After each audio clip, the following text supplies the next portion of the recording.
If you look at this question, sin inverse x by 5 plus cosecant inverse 5 by 4 is equal to pi by 2.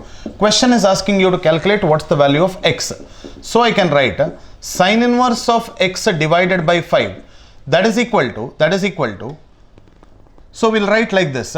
We know cosecant inverse 5 by 4 can be written as sin inverse of, what is it, 4 divided by 5, right? That is equal to pi by 2. How is it? This is because of the property of inverse trigonometric function. Cosecant inverse x can be written as sin inverse of 1 divided by x, reciprocal. You have to take. So I can say now sin inverse of x divided by 5, that is equal to pi by 2 minus of sin inverse of 4 divided by 5. So I can say sin inverse of x divided by 5, pi by 2 minus sin inverse of 4 by 5 can be written as cos inverse of 4 divided by 5.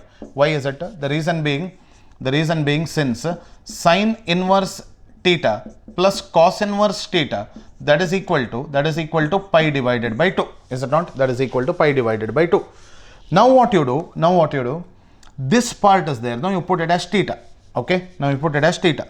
Cos inverse of 4 divided by 5 is equal to theta.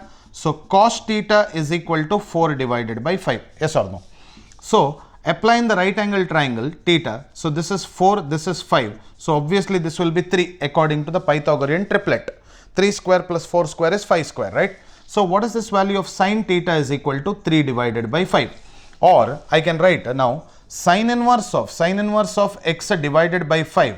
That theta, this theta value is equal to sin inverse of 3 by 5, right? This theta value, what we have put here, that is equal to sin inverse of 3 divided by 5. If you compare on both sides, it should be definitely x value is equal to what? 3 is the answer to the question.